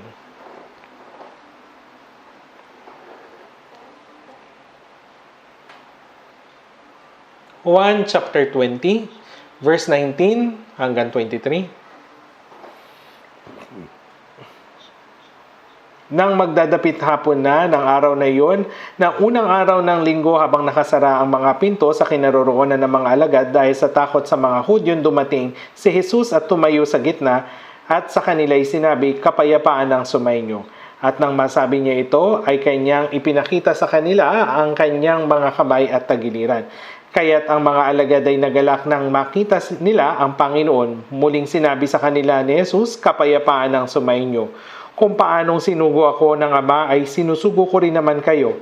At nang masabi niya ito, sila'y hiningahan niya at sa kanila'y sinabi, tanggapin ninyo ang Espiritu Santo. Kung yung muling nabuhay na si Jesus ay nagpakita, yung mga alagad ay nagkahiwa-hiwalay, pero nagkatipon sila pagkatapos na mabalitaan na si Jesus ay muling nabuhay. Gayunpaman, hindi pa din sila sigurado, si Jesus ba talaga nabuhay na muli? Sila'y nag-aalinlangan dahil sa kanilang takot sa mga Hudyo. Isinara nilang maigi yung pinto at biglang nagpakita sa kanila sa kalagitnaan si Jesus. At muling nabuhay si Jesus ay nagkaroon ng espiritual na katawan, katawang kayang magpakita kahit saan at nawawala o mawawala ayon sa kanyang kalooban at pumapasok kahit nakasara ang pinto. Tapos pinakita niya yung kanyang mga kamay. Ang isang espiritu ay walang laman at buto na gaya ng inyong nakikita sa akin. Ngayon, pinakita niya yung bakas ng pako ng kanyang kamay at ulos sa kanyang tagiliran. Kung paanong sinugo ako ng Ama, ay sinusugo ko rin naman kayo. Sa anong layunin siya sinugo ng Ama? Ang walang kasalanan na tanging anak ng Diyos ay isinugo upang mamatay para sa mga makasalanan, upang magpadanak ng kanyang dugo, upang tapusin ang gawain ng pagtubos, upang iligtas tayo. At kanyang tinapos ito. At nabuhay na muli. Kung paanong sinugo ako ng Ama, sinusugo ko rin naman kayo. Ako ay namatay at muling nabuhay upang maisakatuparan ang gawain ng pagliligtas at ngayon ay sinusugo kita. Ikaw ay magpahayag ng Ebanghelyo. Ito yung ibig sabihin nito. Si Jesus ay sinusugo ang alagad upang ipahayag ang gawain ng kaligtasan na kanyang isinakatuparan sa pamagitan ng kanyang kamatayan at muling pagkabuhay. At hindi lamang yung mga alagad ang kanyang isinugo, ngunit tayo rin upang ipahayag ang gawain ng kaligtasan. Tama po ba? Kaya nga kung titingnan natin yung Roma 10:14, sinasabi, ngunit paano ang sinangtawag sa Kanya na hindi nila sinampalatayanan at paano sila sasampalataya sa Kanya na hindi nila napakinggan at paano sila makikinig kung walang mangangaral. Kahit na si Jesus ay namatay sa krus at isinakatuparan ang gawain ng pagliligtas, kung walang magpapahayag nito, walang maliligtas. Kayo na mga naligtas, meron ba sa inyo na naligtas dahil lamang sa matalino? Wala. Tama po ba? Dahil merong nangaral sa inyo. Ikaw ay naligtas dahil merong nanalangin para sa iyo at merong nagpatotoo sa iyo patungkol sa Ebanghelyo ng biyaya ng Diyos na kung saan ang kaligtasan ay naging posible.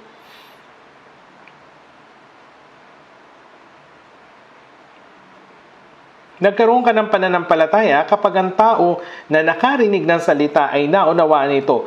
Kung ang mga taong naipanganak na muli ay tinitikom ang kanilang bibig mula ngayon, ay hindi na ito ipinapangaral, wala talagang maliligtas. Ano ang inyong gagawin? Sinabi ni Jesus, tanggapin ninyo ang Espiritu.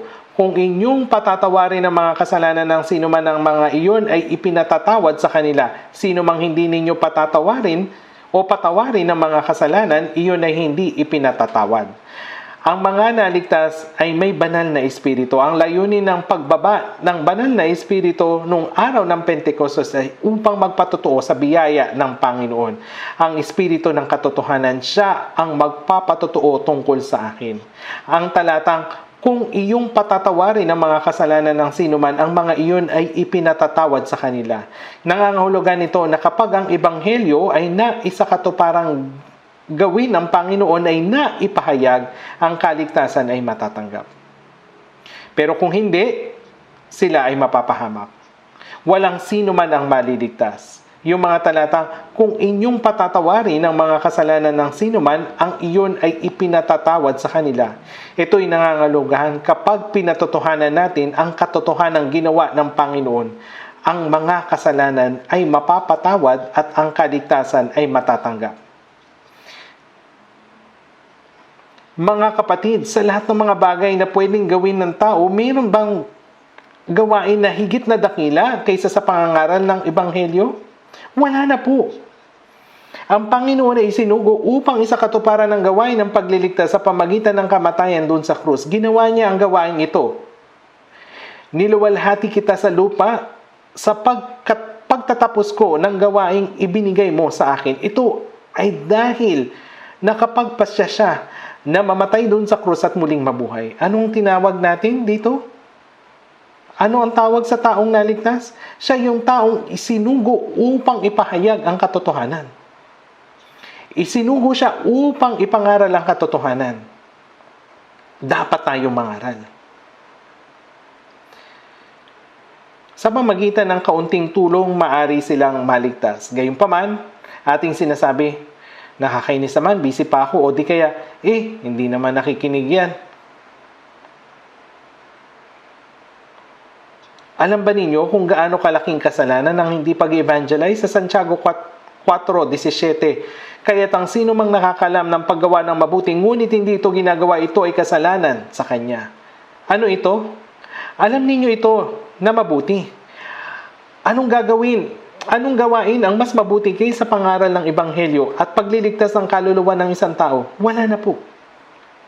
Ang taong naligtas ay nagkaroon ng fellowship mula sa unang araw na sila ay maligtas. Sa loob ng fellowship na ito, ang Ebanghelyo ay pinapangaral. Ako'y panatag sa bagay na ito na ang nagpasimula sa inyo ng mabuting gawa ay siyang magtatapos nito hanggang sa araw ni Hesukristo. Sa pagitan ng mga taong naligtas, ang Diyos ay gumagawa ng mabuting gawain. Ang pangangaral ng Ebanghelyo sa mga makasalanan na patungo sa impyerno upang sila ay maligtas ay ang pinakamabuting gawain. Ito yung mabuting gawain. Hanggang sa bumalik ang Panginoong Hesukristo. Anong gawa? Anong uri ng gawa ang kanyang ginawa? Ang gawain ng kaligtasan ang nangyari. Kapag nagkakaisa tayo ay nabubuhay. Tayo ay mabubuhay. Kapag tayo ay nagkakaisa, sinong mabubuhay? Maraming kaluluwa ang naliligtas kapag ang mga naligtas ay nagkakaisa sa kanilang puso at nakikibahagi.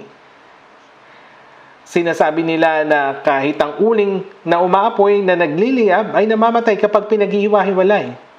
Ang Ebanghelyo ay hindi maipapangaral sa pagiging matalino o sa pagiging masigasig. Ito ay naipapangaral sa pagkakaisa ng puso. Bilang individual, para bang wala tayong kalakasan. Ngunit kapag tayo nagkatipon-tipon na magkakasama tulad ng namamatay na baga na umaapoy muli kapag pinagsama-sama, kahit na ang bawat isa sa atin ay mukhang mahina at walang lakas, kapag tayo ay nanalangin ng magkakasama para sa Ebanghelyo at gumagawa ng magkasama, ang Panginoon ay gumagawa sa atin. Na ang mas maraming kaluluwa ay maligtas. Tama po. Kung tayo ay magkakawatak-watak, kahit na maraming maligtas kapag tayo ay nagkawatak-watak, marami po yung mapupunta sa impyerno. Tingnan nga lang po natin sa Kawikaan 24. Halos patapos na yung oras. Kawikaan 24, verse 11 at 12.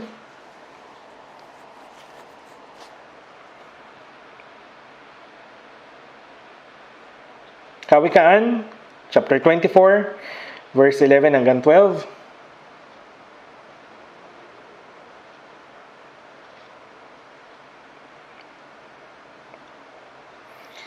Kawikaan 24:11 hanggang 12. Basahin natin ang sabay. Iligtas mo silang dinadala sa kamatayan, pigilan mo silang natitisod patungo sa katayan. Kung iyong sinasabi narito, hindi namin ito nalalaman, hindi ba ninyo alam ang sa mga puso'y tumitimbang? At siyang nagbabantay sa inyong kaluluwa, hindi ba niya nalalaman? At ang bawat tao ayon sa gawa niya ay di ba niya gagantihan? Nakakamangha po yung salitang ito. Silang dinadala sa kamatayan. Sila na dinadala sa impyerno. Iligtas mo. At silang natitisod patungo sa katayan ay tumutukoy sa mga hinahatak ng dyablo upang mapunta sa impyerno. Pigilan mo. Ito'y nangangahulugan na huwag mo silang pabayaan na nag-iisa. Nangangahulugan ito na iligtas mo sila kahit na nakikita ninyo sa inyong mga mata na sila'y dinadala patungo sa kamatayan, patungo sa katayan na winawasak ng dyablo at dinadala sa impyerno. Nagpapanggap po ba kayo na hindi ito nalalaman? Kung pupunta sila sa impyerno o hindi, anong kinalaman naman nila sa akin? Wala ba itong kinalaman sa iyo? Kahit sa iyong sariling pamilya, sa iyong mga magulang, sinasabi nila, ikaw na lamang maniwala, pumunta doon sa langit. Tapos sasabihin mo, oo, naiintindihan ko. Tapos hindi na mag-evangelize.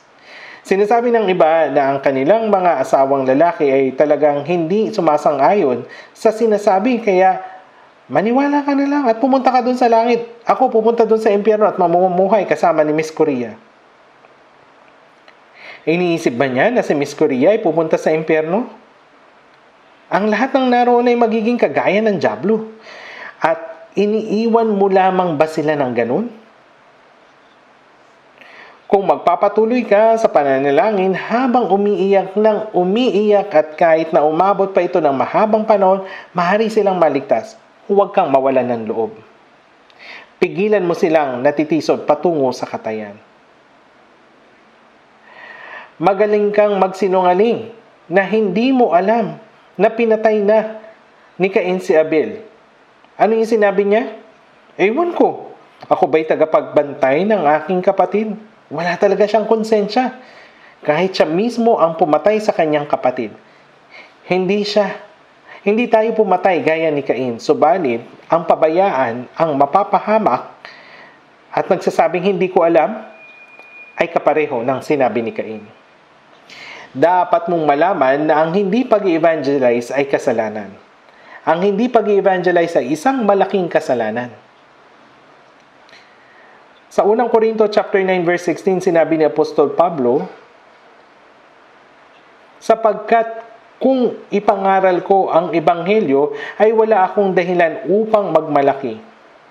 Sapagkat ang katungkulan ay inatang sa akin, kabagabag ako kung hindi ko ipangaral ang ebanghelyo. Sinabi niya na kung hindi natin ipapangaral ang ebanghelyo, hindi lang doon nagtatapos, kundi may kahabag-habag. Binigyan ka ng biyaya at salita na maipangaral ang ebanghelyo at hindi mo ito ginagawa. Doon sa Ezekiel 3, sabi doon, ginawa kitang bantay sa sambayan ni Israel. Tuwing makakita ka ng salita mula sa aking bibig, bigyan mo sila ng babala mula sa akin. Yung bantay ay nakatayo sa muog bantayan at mula roon, ang mga kalaban ay sumasalakay. Kung gayon, ano ang dapat niyang gawin? Dapat niya bang hipan yung pampatulog na trumpeta? Hindi po. Dapat hipan niya yung trumpetang pambabala. Kung makita ngayon ng bantay na sumasalakay na ang kalaban, subalit siya ay nakatulog at dahil wasak na ang buong lungsod, kung gayon sasabihin sa bantay, ang kanyang dugo ay aking sisingilin sa iyo. Kung hindi natin ibabahagi ang salita sa masasama at dahil sila ay namatay, sinasabi niya na sisingilin niya sa atin yung dugo ng mga taong ito. Ngunit, kung ipinapahayag natin ito at hindi naman sila nakikinig, kung gayon, wala kang pananagutan. Kaya dapat mo ring malaman na ang hindi pangangaral ng ebanghelyo ay kasalanan. Tayo ay nasa katapusan na ng panahon na ipinagkatiwala sa atin ng Diyos yung mahalagang misyon ng pagbabahagi ng huling ebanghelyo. Sa Gawa 20:24, sinabi ni Apostol Pablo, "Ngunit hindi ko itinuturing ang aking buhay na mahalaga sa aking sarili upang maganap ko lamang ang aking katungkulan at ang ministeryong tinanggap ko sa Panginoong Hesus na magpatotoo sa magandang balita ng biyaya ng Diyos. Hanggang sa matapos ko ang gawain ng pangangaral ng ebanghelyo ng biyaya, hindi ko itinuturing ang aking sarili na mahalaga. Maaari akong mamatay ng 100 ulit para sa gawain ng pangangaral ng ebanghelyo. Paano naman tayo? Tayo rin ay naligtas sa parehong biyaya. Pero bakit wala tayong pakialam? Kung mapunta man sila sa impyerno o hindi, anong responsibilidad ba meron tayo? Paano kung magagawa ang gawain ito? Bakit hindi mo magawa? Kung nananalangin at gawin natin na magkakasama, magtipon-tipon, magagawa natin ito. Gamitin natin yung pera na kinikita natin sa pagtatrabaho ng mabuti. Maliit lang yung ginagamit natin para sa ating sarili at malaki para dun sa gawain ng pagliligtas. Inihahandog natin ito bilang suporta sa misyon. Parang walang ibang organisasyon ang gumagawa ng world mission katulad natin. Ipinagkatiwala ng Diyos sa atin yung pandaigdigang misyon. Bilang kapalit, ang ating responsibilidad ay napakalaki. Nangyari lamang ba ito ng mag-isa? Halos lahat sila ay mahihirap na bansa. Ngayon ay maraming lugar na ang merong retreat center at nabili na rin natin yung magandang retreat center sa Spain. Pansinin po ninyo, patuloy na isinasagawa ng Korean Church ito. Dapat nating gawin ang gawain na ito sa buong lakas natin hanggang sa huli nating hininga. Kapag ginagawa natin ang mabuting gawain ng Diyos, hindi dapat tayo manlupaypay. Bakit? Bakit hindi mo kaya kung buhay ka pa? Kaya mo yan. Hanggang sa huli, kaya nating gawin ito. Kaya huwag kang manlupaypay. Dapat din tayong manalangin na lumabas ang maraming tapat at marunong na mga manggagawa ng ebanghelyo.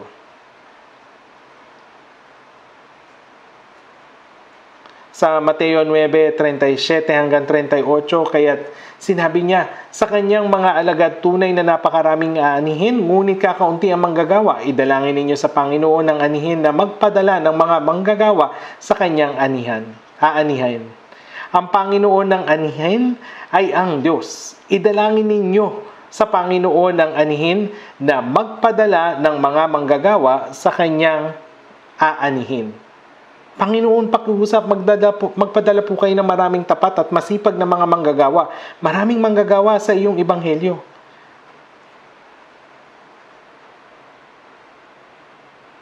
Kahapon po, hindi po ba nag-ordain tayo dito sa Korea ng 15 mga evangelist bilang mga pastor? Binigyan tayo ng Diyos ng maraming tapat at masisipag na mga manggagawa. Dapat tayong manalangin para sa mga manggagawa ng Diyos at tulungan sila sa gayon ay maipangaral nila ang ebanghelyo.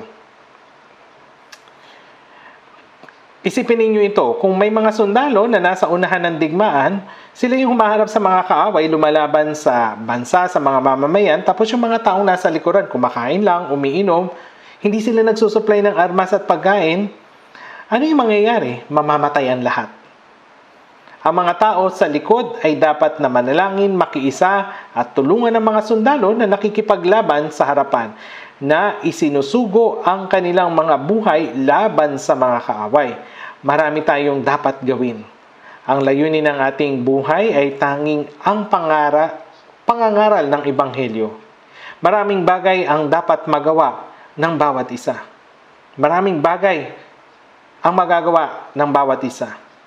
Si Apostol Pablo ay humiling sa mga tao na ipanalangin siya doon sa Efeso kasi sa Colosas. Ako rin ay humihingi na ipanalangin ninyo ako, subalit marami na yung nananalangin para sa akin. Maraming tao ang nananalangin para sa ating mga evangelist at mga missionary. Subalit, hindi lamang tayo dapat manalangin, dapat din tayong magpadala ng maraming mission support fund. At ito ang ginagawa natin mabuti ngayon. Dapat tayong tumulong sa gayon ang gawain ay makapagpatuloy. Kahit hindi siguro ako gumawa, marahil magiging maayos din ang lahat. Opo, maaaring maging maayos ang lahat. Gayunpaman, matatakasan mo ba yung gayong responsibilidad sa Diyos? Kapag nagtanong yung Diyos, pagkatapos mong maligtas, ano ba yung nagawa mo? Ano yung isasagot mo? May mga bagay na maaari mong gawin.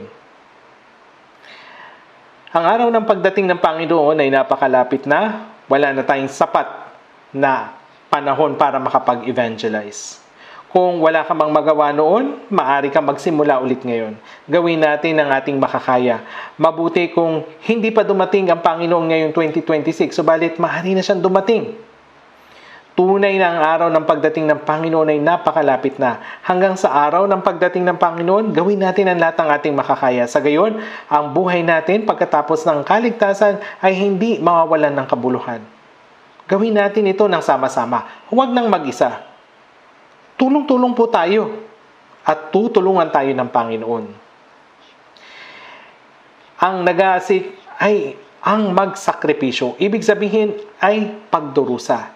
Kung merong labis na pagdurusa at sakripisyo, marami yung maliligtas. Pero kung kaunti lamang yung nagsasakripisyo, kaunti lang din naman yung maliligtas. Kaya nga dun sa 2 Korinto chapter 9 verse 10, siyang nagbibigay ng binhi sa manghahasik at ng tinapay bilang pagkain ay siyang magbibigay at magpaparami ng iyong binhi upang ihasik at magparami ng mga bunga ng iyong pagiging matuwid. Kapag ginagawa natin ang gawain ng Panginoon, tinutulungan niya tayo. Kung gagawin natin ito, tutulungan niya tayo na magawa ito.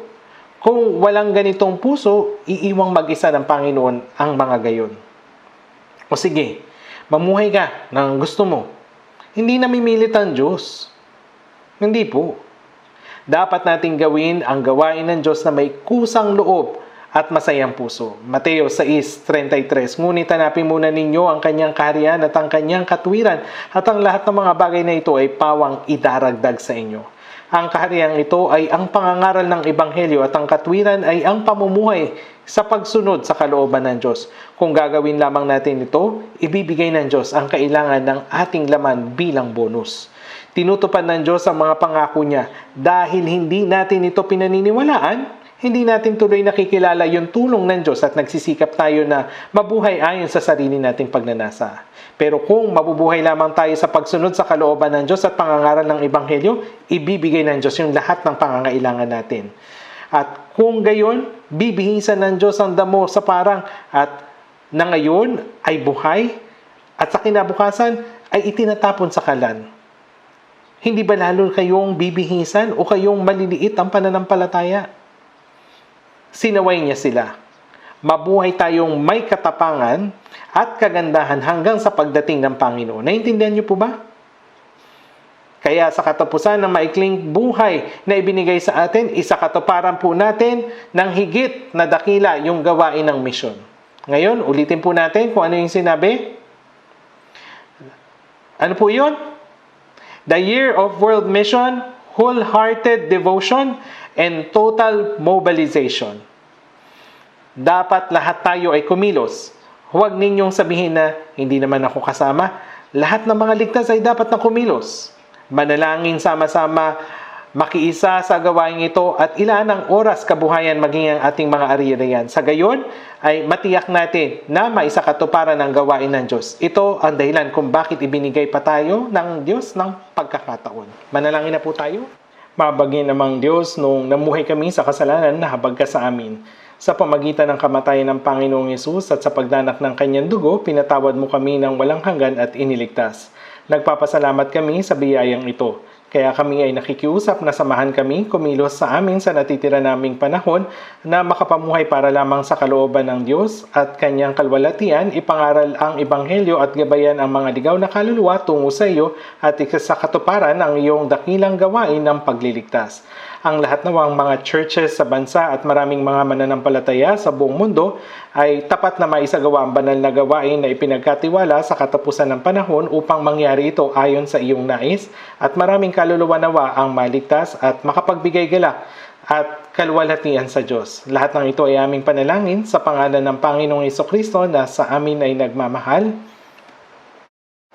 Amen.